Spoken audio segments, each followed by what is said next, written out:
Hey everyone, I just want to make sure everybody's getting on, so I want to take a few minutes for that.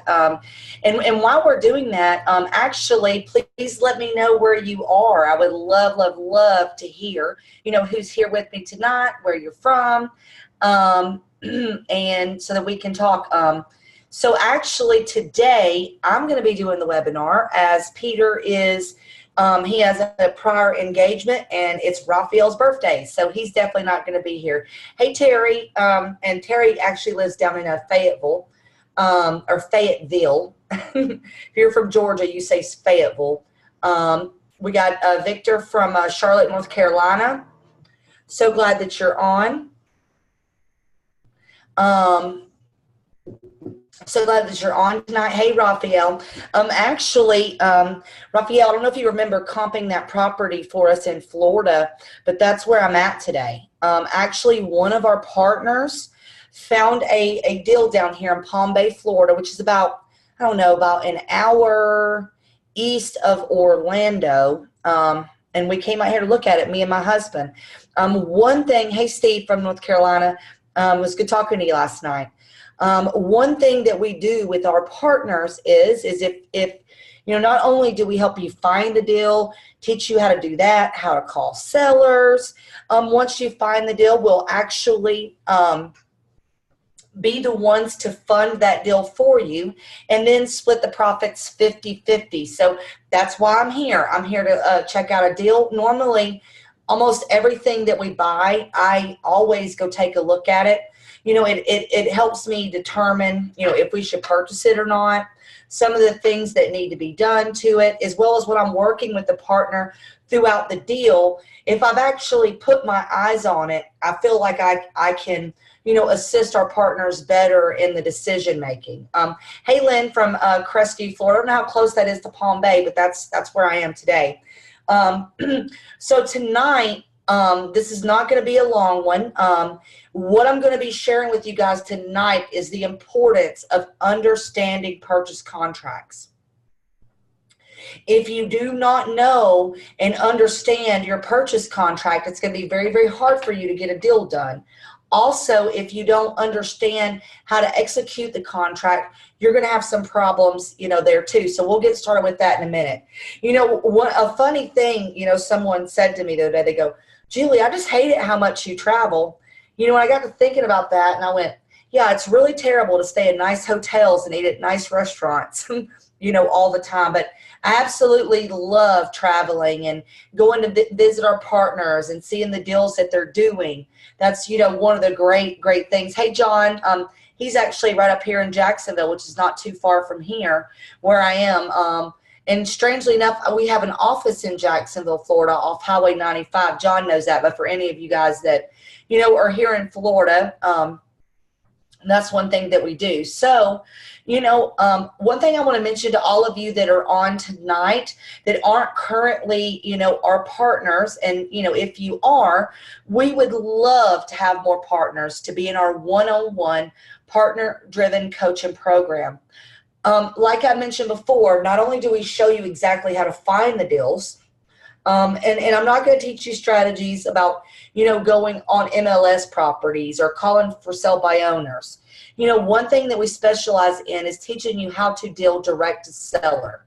In my opinion, going direct to seller is the way to go. Whenever you understand how to go find a deal and how to execute that deal, you control it from start to finish, and you'll never, ever, ever need anybody else. So, everything I'm going to be talking to you about is direct to seller, especially whenever it comes to this contract, if that's okay with everyone.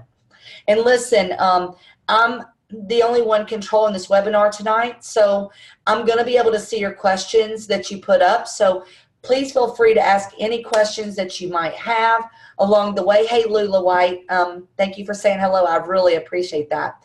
But don't be afraid to ask me any questions that you might have throughout this about this contract. I'll try to slow down and go through this line by line with you as I like to talk pretty fast. But here goes. Let me see if I can share my screen here. All right. Here it goes. And for those of you on, if you don't mind, Let me know that you can see my screen here.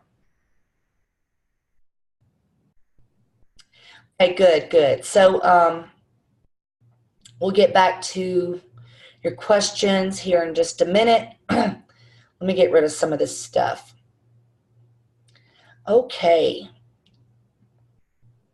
Awesome, awesome. So as you'll see here, this is a basic real estate purchase contract. Okay. So if you're looking at this, it's very, very easy to see that this is only a 2-page contract.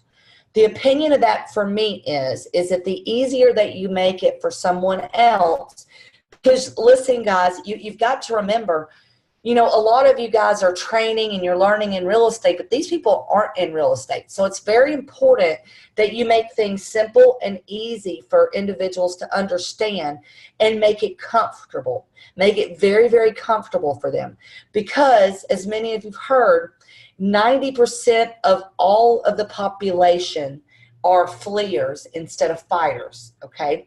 So by answering these people's questions about this contract, you will be able to help them, walk them through the deal so that they choose to stay with you and not flee from the situation. And sometimes when it comes to the contract part, that's whenever people get, you know, nervous and things. So I'm going to explain it to you bit by bit by bit so you get it completely. And by the way, if you're in our one-on-one coaching program, or if you're in our, you know, in our group there, you're going to be able to have this particular contract at any time. So let's go ahead and go through this.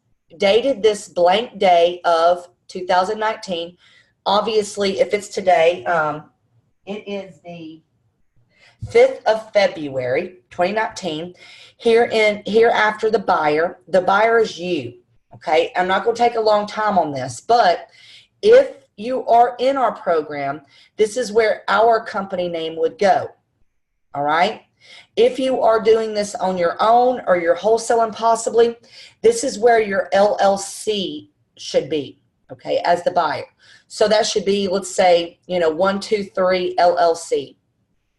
And then here's your line for your seller, okay? Now note that before you go to this property, you need to look up who's on title for this property.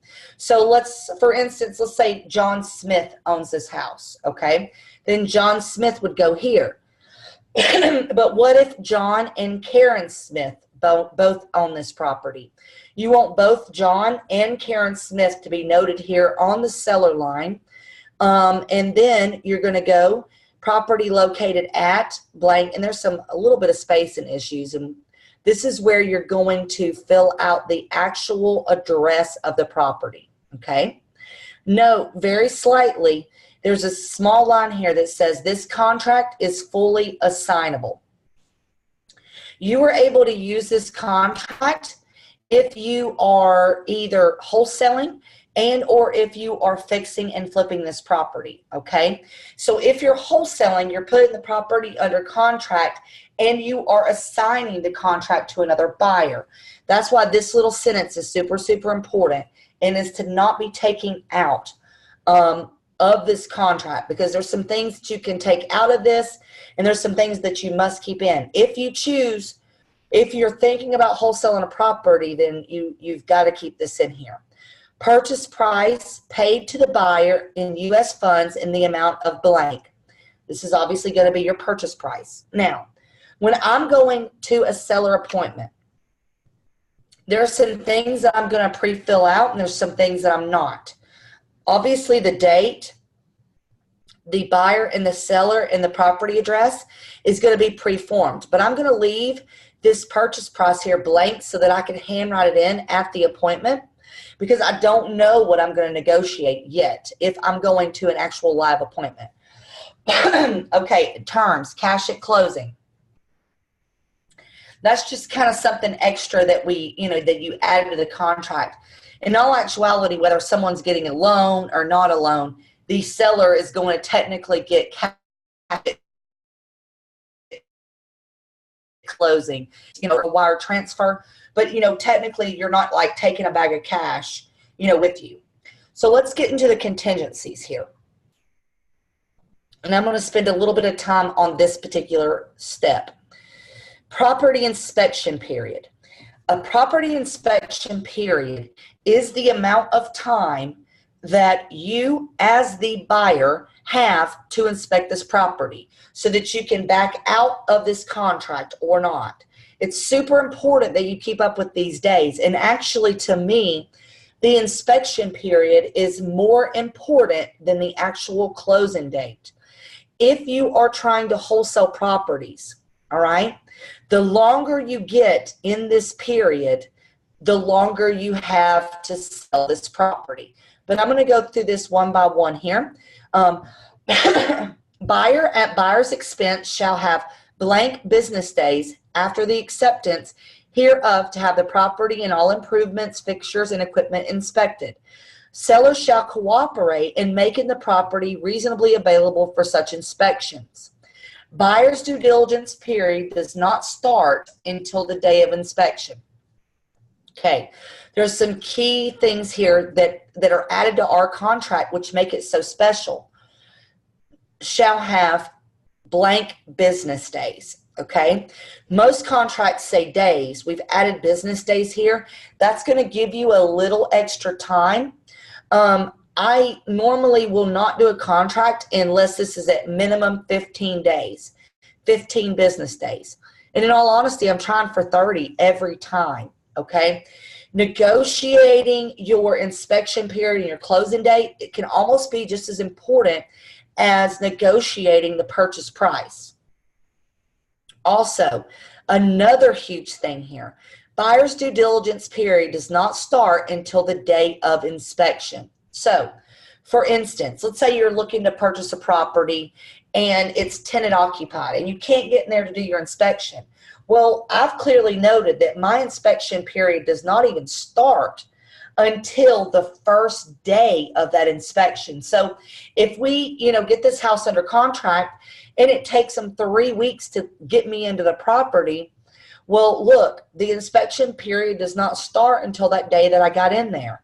That's super important that you know that. It's not something that I'm going to totally bring up to a seller, as I'm going through this contract with them.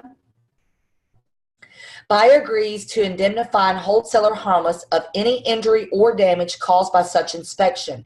If buyer is not satisfied with the condition of the property as disclosed by such inspection, buyer may terminate this contract by delivering written notice of such termination to seller within the time frame set forth within this paragraph. So it's basically saying that, number one, I do not hold the seller responsible for any damage caused in the inspection. For instance, let's say I'm walking through the property and I slip and, break my leg.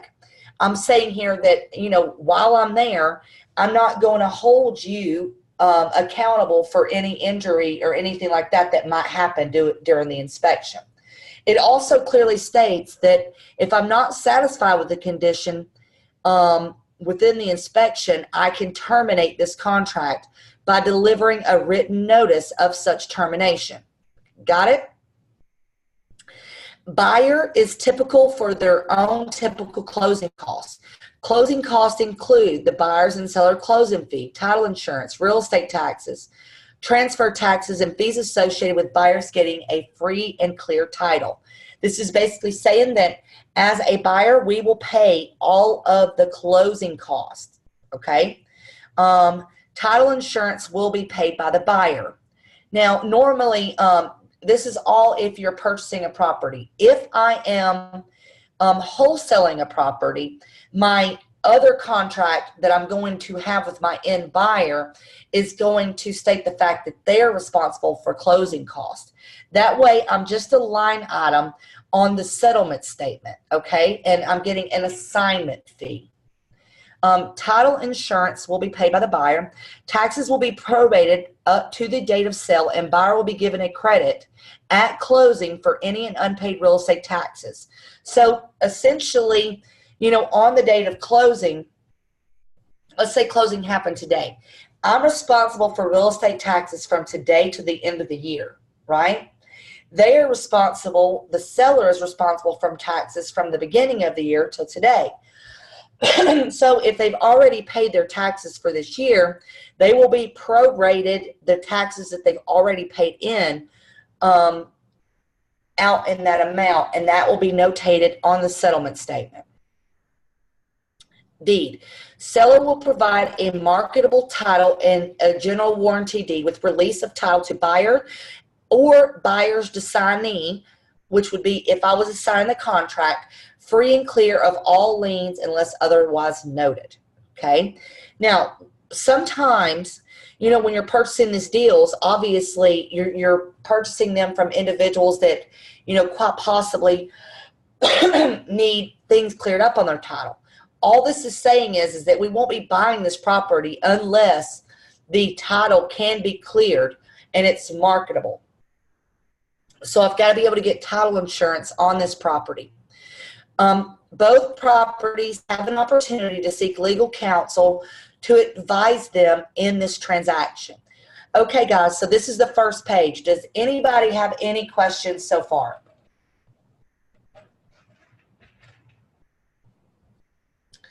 All right, just checking. Now, this isn't the fun part of a real estate, but knowing and understanding this contract is super important, you know, for you guys as you move forward and going to get these deals. Let's move to the second page. Both parties warrant that they are not represented in this transaction by a licensed real estate broker or agent, and no funds from the sale will be paid to a licensed real estate broker or agent. All it's saying is that, you know, neither one of us, because it's direct to seller, or have we hired a real estate agent, or a real estate agent is going to be paid in this transaction. Closing date. The parties agree that the closing will take place on or before blank business days. Okay? So for me, I try to get 45 business days here, but that can all be negotiated, and even 60 sometimes, especially if I'm looking to wholesale this particular property. Fixtures.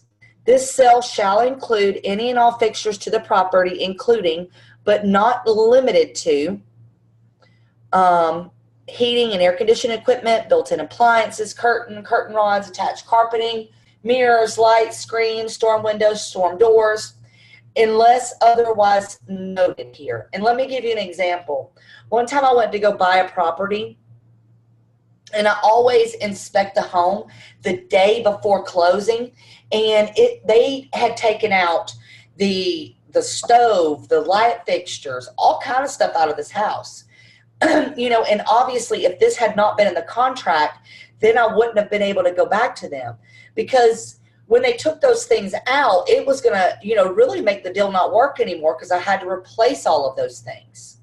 So, you know, I went back to them and told them, you know, hey, I need another, you know, you're going to have to pay me another $7,000 tomorrow if you want me to buy this property, because you just went and took all of this stuff out of here. But if there's a fixture in the home, if there is a fixture in the home that they want to take with them, it needs to be noted here. For instance, I've, you know, went to a property and someone had a light fixture that was passed down through the family. Well, that was something that I noted here because I know that they were going to take that out. And technically, that's a fixture in the home, okay? All representations and warranties of the parties are set forth in this contract and shall survive the closing. There are no representations or agreements of the parties that have not been incorporated into this agreement, okay? So let's say I did a deal and maybe, you know, a father sold me their house. The heirs cannot come back to me later and say that they still own the property. That comes to successors. Their executors, you know, basically this agreement stops them from doing that. Now, another big important one, line number 13. Especially if you're wholesaling. If you plan by any means take this line out. This is what gives you the right to pre-market this property, okay? Now, one special thing about our contract is in most states in America, if I put a house under contract, I can actually pre-market this property on the MLS prior to us purchasing this home. This gives me the right to do that. Now, a lot of reasons why investors or wholesalers don't pre-market on the MLS is because you actually have to double close the property, which means put it under contract, find a buyer, but then on the day of closing, I actually have to take title on the property and then resell it to the end buyer, which makes it to where I'm not actually assigning the contract, I'm double closing the contract. So let me read this to you. Investor is authorized to market and advertise a property for sale in any media of the investor's choosing, okay, like Facebook, Craigslist, any of those services, connected investors, including but not limited to the internet. Seller also grants investor to retain a licensed real estate brokerage of its choice to list and market the property through any multiple listing services in an attempt to procure buyers or the property in cooperation with other real estate brokers, investors, or individual buyers. Seller authorizes the investor's broker to advertise the property for sale. So this clearly gives me the right to do and pre-market this property. Now, I'll tell you in my experience, most sellers never even notice this line 13. So a lot of you out there, you're noticing it because we're going through it line by line by line. But I mean, literally 9 times out of 10, it's not even brought up. So it's important not to mark this particular spot out. Excuse me, guys. I'm still got a tiny bit of a cold here. Special stipulations. In Georgia, we are an attorney state, so I have closing attorney here. This is where I'm going to dictate my closing attorney. It's important that you choose your own title company or your own closing attorney because you always want the opportunity to manage this deal from start to finish, okay? Or any other stipulations that you might want to add. Like, let's say that maybe there's a tenant in the property and you've agreed that you would buy the property but only once the tenant vacates. That might be something you want to put in the special stipulations, okay? Now, buyer. This is whoever owns the LLC must be the one that signs this here and dates it, okay? Now, you can add to this contract because you see there's only a line here for one seller. If there are multiple owners on the title, all sellers must sign this contract. So if a husband and wife own this or 2 business partners own this, both must sign this contract. Take it from me. This is really important. Man, about 5 years ago, I'll never forget it. I lost a deal because of this. I, met a husband at the appointment, signed the contract. We were going to the closing table, and my assignment fee was almost $25,000. Because the wife did not sign this contract, and she actually did not want to sell the property, I lost the deal completely. So I learned my lesson the hard way.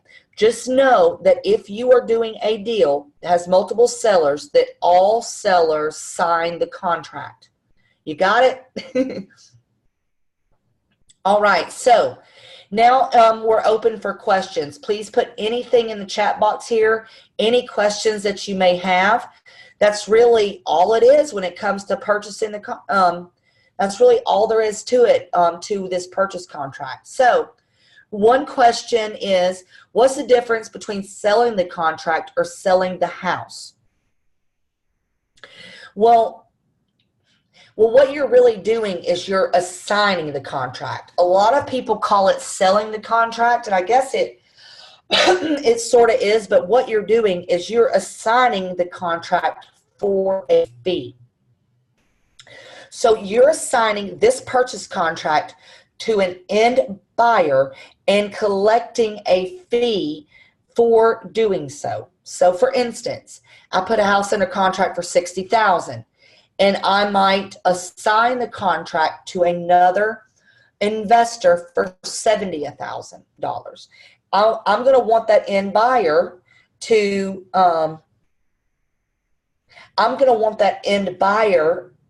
pay all the closing costs and all of the stuff involved.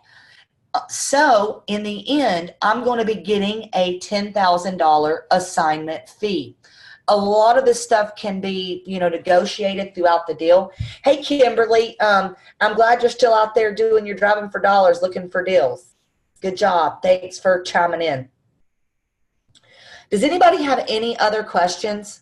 I mean, that's what I'm here for, guys. I don't want to, cut this short, but, I want to be providing, good information, for everyone. And really, you can ask me a question about anything. If I can answer, I'm certainly going to try.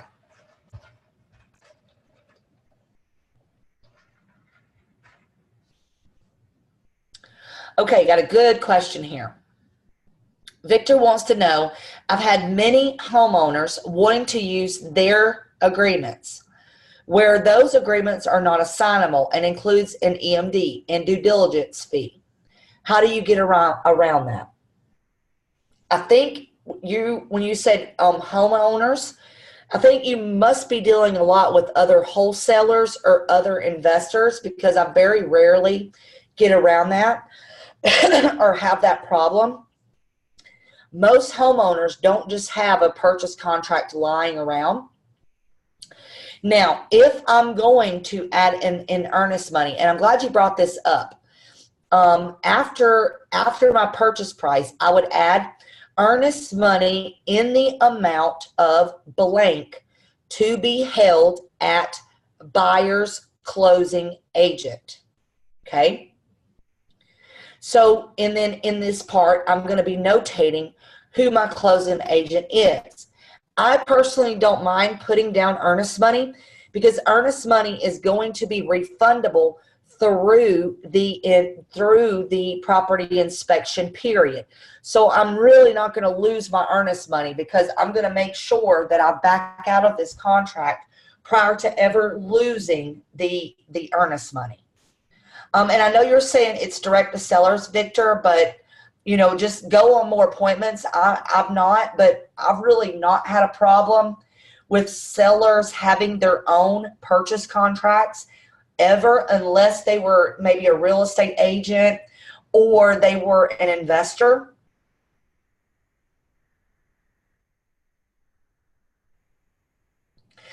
Any other questions that comes along with the purchase contract? Oh, you're funny. They use LegalZoom. Well, and by the way, I want to mention this to you guys. And that's hilarious. This contract that you see here in front of you, this is not something that Peter and I just typed up. We've probably spent over $20,000 having this contract revised and over time. Because as we went with different brokerages and we pre-listed these properties, it's been ran through different real estate attorneys just to make sure we don't run into issues. Obviously, that's something I don't want you guys to run into. I don't know, for some reason my phone's ringing in the room. Brian, hold on, let me turn that off. So weird.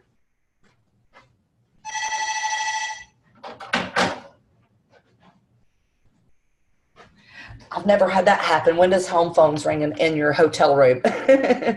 But any other questions from you guys? Otherwise, I'm going to sign off and go eat some dinner. But it was so good to have everybody on tonight. Please, stay on our page. Stay active on our partner-driven page. Thank you so much for taking time out of your life, taking time out of your busy life to be here tonight and to learn more. You know what's crazy? I think I might ought to answer this.